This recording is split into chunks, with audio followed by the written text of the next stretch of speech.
Melihat Bandung, apa yang terjadi jika Bandung dengan massa 150 Joule diayunkan dari ketinggian 1 meter? A pendulum. I have an object that weighs 15 kilograms and I can lift it up 1 meter, which I have done now. That means I have done work. MGH is the work I have done, believe me. I've increased the potential energy of this object.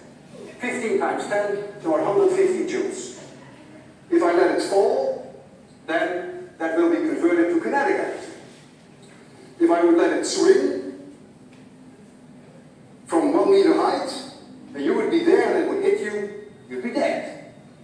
150 joules is enough to kill you. They use these devices, called a wrecker ball, they use them to demolish buildings. You lift up a very heavy object, even heavier than this, and then you let it go, you swing it, thereby converting gravitational potential energy into kinetic energy, and that way you can demolish a building. You just let it hit, and it breaks the building. And that's the whole idea of wrecking. So you're using then the conversion of gravitational potential energy to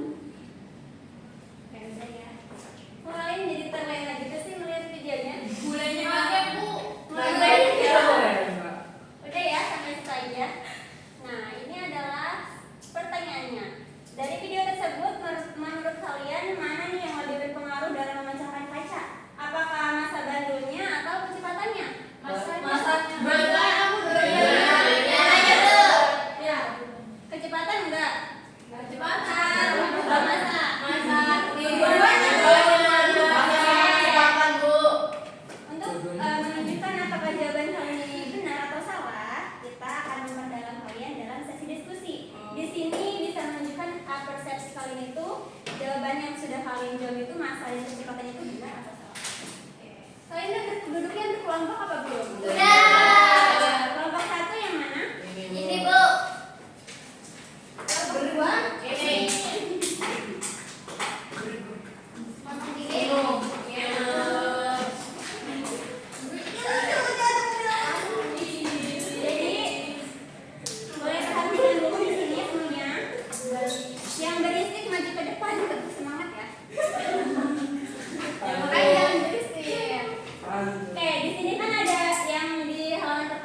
Boleh nggak Bu? Jauhkan jangan karena kayak gitu.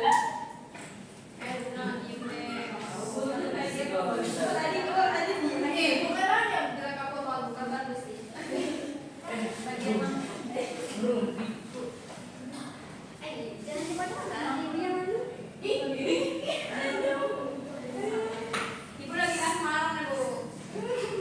Kok ibu senyum-senyum? Kok kamu tahu sih? Sama Pak Jono ya Bu ya?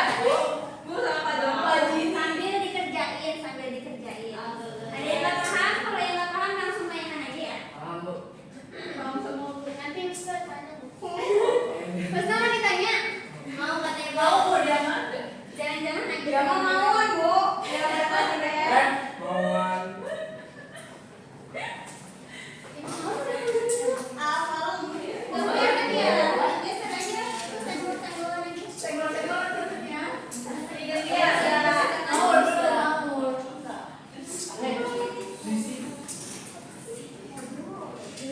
Diskusi ya, bukan berhenti.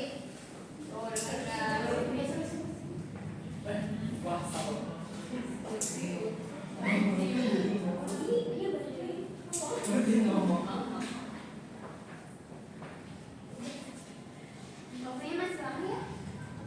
Santai aja. Kalau kita nggak kelihatan dong, kasihan. Ini apa yang mau masuk? Dia bantuin ngomong.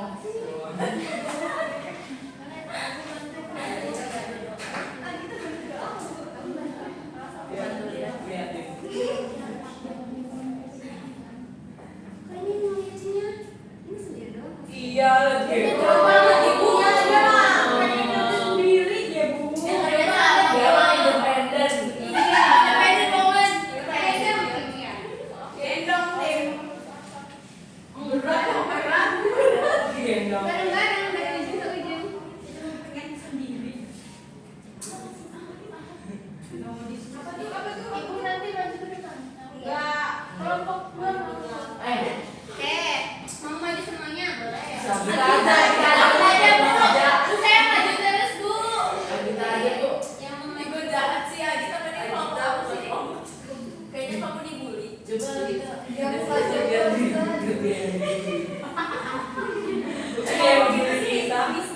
Sambil dikerjain ya.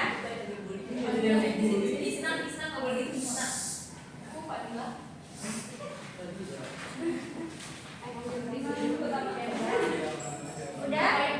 Ibu boleh lagi di internet apa? Nggak boleh. Ada sesuai asal. Apa persepsi kalian? Oke. Cukup. Udah Bu. Nomor 4 sini.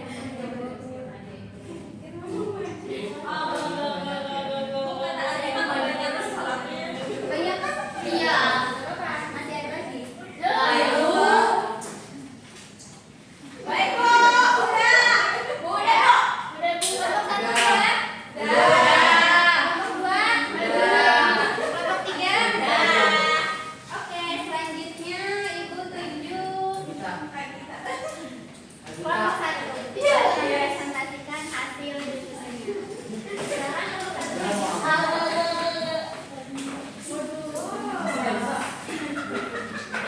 kamu harus komen ya. Astagfirullah, istighfar. Ya habis makan Dan berisik ya, yang berisik ingat apa tadi? pantun. Tepuk semangat. Semangat. Tarisa maju ke depan, tepuk semangat. Tarisa maju. Semua. Mulai Bu. Ya di sini kita ada perumusan-perumusannya itu ada 2. Yang pertama, bagaimana pengaruh kecepatan terhadap energi kinetik yang dihasilkan oleh sebuah benda. Yang keduanya, apa hubungan antara massa, kecepatan dan energi kinetik dalam peristiwa gerakan. Nah terus di bagian analisis datanya kita tuh dapat di mobil yang A massa 0,3 jarak 2 meter waktu 2 detik itu kecepatannya 1,0 meter per second. energi kinetiknya itu 0,15 Joule. Yang mobil B-nya dengan massa 0,15, jaraknya 2 meter, waktunya 1 second, kecepatannya itu 2,0 meter per second dengan energi kinetiknya 0,30 Joule.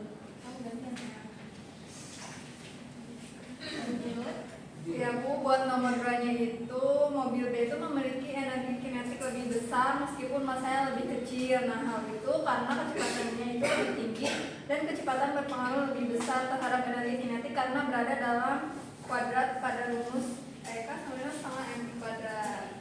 Lanjutnya.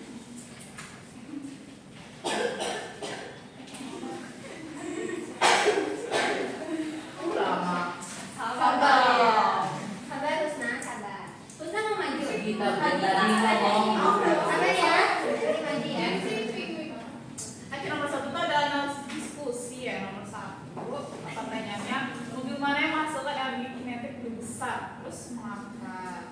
Jawabannya itu kalau dari kita, mobil B itu menghasilkan energi kinetik lebih besar. Itu nomor berapa? Nomor ini.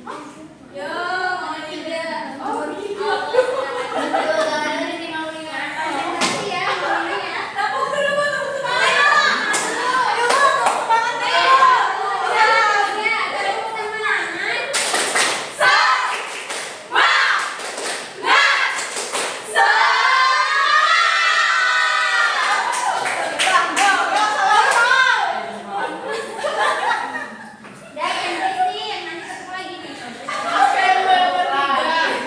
Nomor 3 itu pertanyaannya gimana? Pengaruh kecepatan terhadap energi kinetik jika massanya tetap.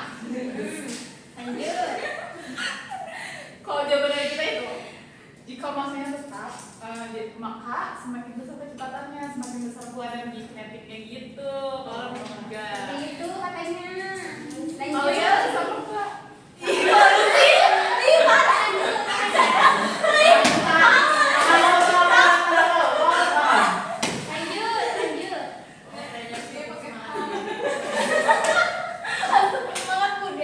Mau diketukin lagi tak? Sampai di berdirinya. Silakan dilanjut. Soalnya, apakah energi kinetik bisa digunakan untuk menjelaskan fenomena tabrakan lainnya dalam kehidupan sehari-hari? Jawaban dari kita, ya, energi kinetik bisa menjelaskan tabrakan dalam kecelakaan kendaraan, olahraga, atau saat benda jatuh. Semakin besar energi kinetik, semakin besar dampak dari tabrakan tersebut. Oke, selanjutnya kesimpulan terakhir. Kesimpulannya. Mau lagi? Mau Silakan.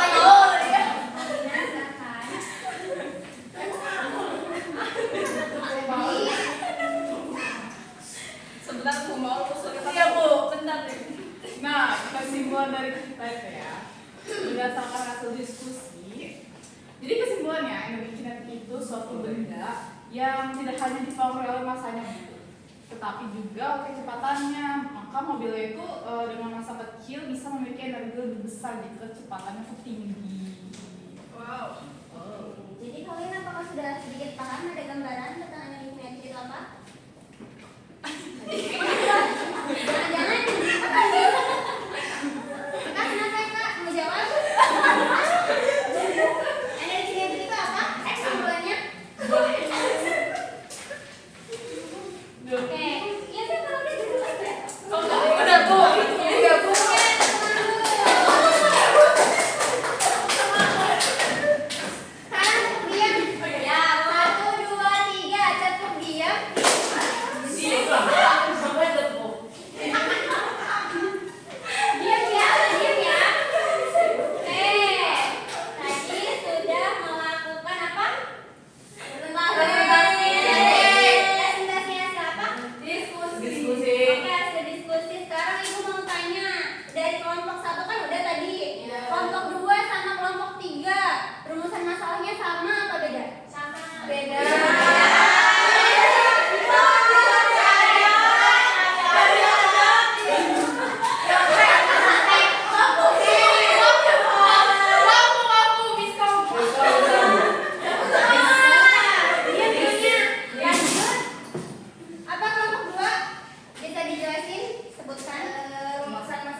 kuat daripada mobil A.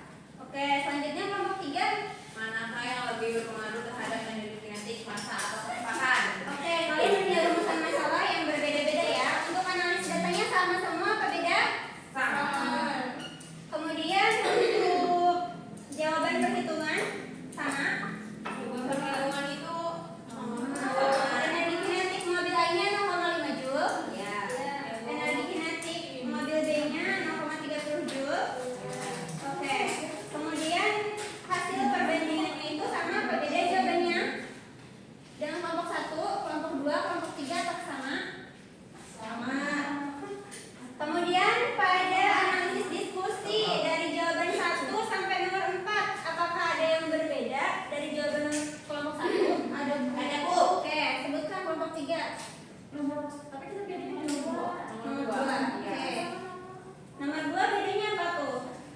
Nomor 2 jawaban saya Tidak, kecepatan tidak terlalu berpengaruh terhadap energi kinetik. Justru massa benda yang lebih menentukan besar kecilnya energi kinetik yang dimiliki. Oke, gak apa-apa ya, itu apresiasi dari kelompok kalian ya. Nomor Kemudian 4 juga beda. nomor 4 juga beda. Nomor Ya. 4 jawabannya apa? Jawabannya itu iya, energi kinetik itu bisa menjelaskan tabrakan dalam kecelakaan kendaraan olahraga seperti bodybuilding atau saat benda jatuh. Nah, semakin besar energi kinetik, semakin besar dampak dari tabrakan tersebut. Oke, jadi jawaban yang benarnya dari kelompok 1 atau kelompok 3 nih? Jawabannya iya apa tidak? Dua-duanya. Bisa ya, bisa tidak. Bisa ya, bisa tidak. Di sini ada penguatan, jadi yang benarnya itu adalah kelompok 1.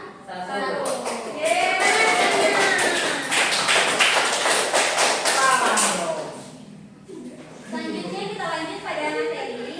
Energi kinetik adalah energi yang dimiliki benda karena kecepatannya. Artinya, benda yang diam tidak memiliki energi kinetik. Kalian kalau lagi diam tiba-tiba bergerak itu punya energi kinetik atau enggak? Enggak, karena kalian tidak punya kecepatan. Nah, selanjutnya contoh energi kinetik itu ada kincir angin yang berputar dan juga ada kendaraan yang maju di jalan raya. Kemudian jenis-jenis energi kinetik itu ada 2. Yang pertama ada energi kinetik translasi sama energi kinetik rotasi. Di sini Ibu mau Husna membacakan pengertian dari energi kinetik translasi. Energi kinetik rotasi.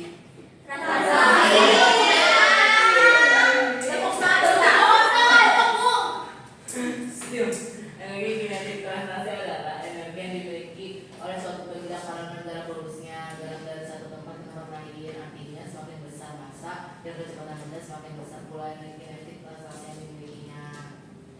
Kemudian energi kinetik rotasi untuk Febri boleh dibacain. Energi kinetik rotasi adalah energi yang dimiliki oleh benda karena gerak berputar atau rotasi pada porosnya. Energi ini tidak bergantung pada kecepatan linear, melainkan pada momen inersia atau I dan kecepatan sudut atau omega benda. Semakin besar momen inersia dan kecepatan sudut, semakin besar energi kinetik rotasinya. Oke, teman-teman bisa move ya ke bagian sini. Ini adalah rumus energi kinetik translasi sama energi kinetik rotasi. Nah, untuk energi kinetik translasi itu rumusnya EK sama dengan 1/2 M kali V pangkat 2. M-nya itu untuk massa benda, V-nya itu kecepatan. Kemudian untuk energi kinetik rotasi yaitu rumusnya ER sama dengan 1/2 dikali I dikali omega pangkat 2. I-nya untuk momen inersia dan omeganya untuk kecepatan sudut. Kemudian dilanjut pada contoh soal yang bisa kalian simak baik-baik. Sebuah mobil dengan massa 1.500 kg bergerak dengan kecepatan 20 meter per sekon. Berapa energi kinetiknya? Nah, ini sudah diketahui massanya berapa, kecepatannya berapa. Tinggal kalian masukkan saja, maka hasilnya adalah 300.000. Kemudian pada soal yang kedua juga ada sebuah bola hijau dengan massa 2 kg dan jari-jari 10 cm berputar dengan sudut 10 radius. Berapakah energi kinetik rotasi bola tersebut? Sama, tapi ini kan dia tentang apa? Ini tentang energi kinetik apa? Rotasi. Jadi dia harus mencari momen inersianya terlebih dahulu sebelum dia mengkolaborasikan dengan rumus energi rotasi. Jadi hasilnya berapa? 0,47. Oke, selanjutnya kita lanjut pada manfaat energi dalam kehidupan manusia. Yang pertama,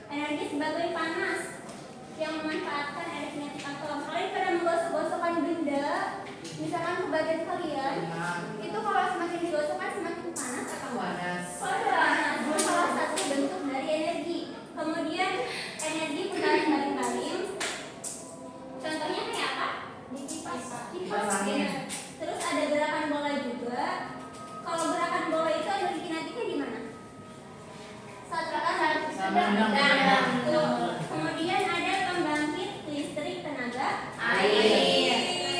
Dia memanfaatkan energi kinetik untuk menggerakkan turbin generator. Nah, di sini Ibu tunjuk Rahma untuk membacakan kesimpulan kita pada hari ini. Jadi kesimpulannya itu energi kinetik adalah energi yang dimiliki benda karena gerakannya. Dan semakin besar massa dan kecepatannya, semakin besar juga energi kinetiknya. Energi ini terbagi menjadi energi kinetik translasi. Contohnya itu gerak lurus dan rotasi atau gerak memutar. Nah, contohnya bisa kita temui dalam kehidupan sehari-hari seperti kipas angin, bola yang